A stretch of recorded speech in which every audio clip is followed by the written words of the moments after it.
नमस्कार. आज मराठीमध्ये आपलं स्वागत. पाहूयात एक महत्त्वाची बातमी. बीड जिल्ह्याच्या राजकारणात एक मोठी हालचाल समोर आली आहे.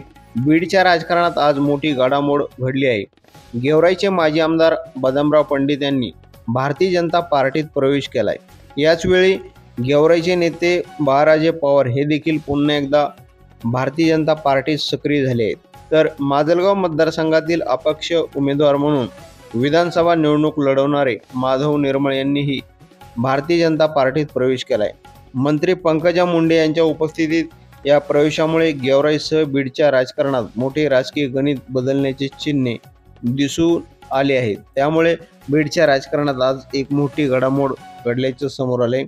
अशाच अपडेट पाहण्यासाठी आज मराठी चॅनलला लाईक करा, शेअर करा, सबस्क्राईब करा. पाहत रहा आज मराठी.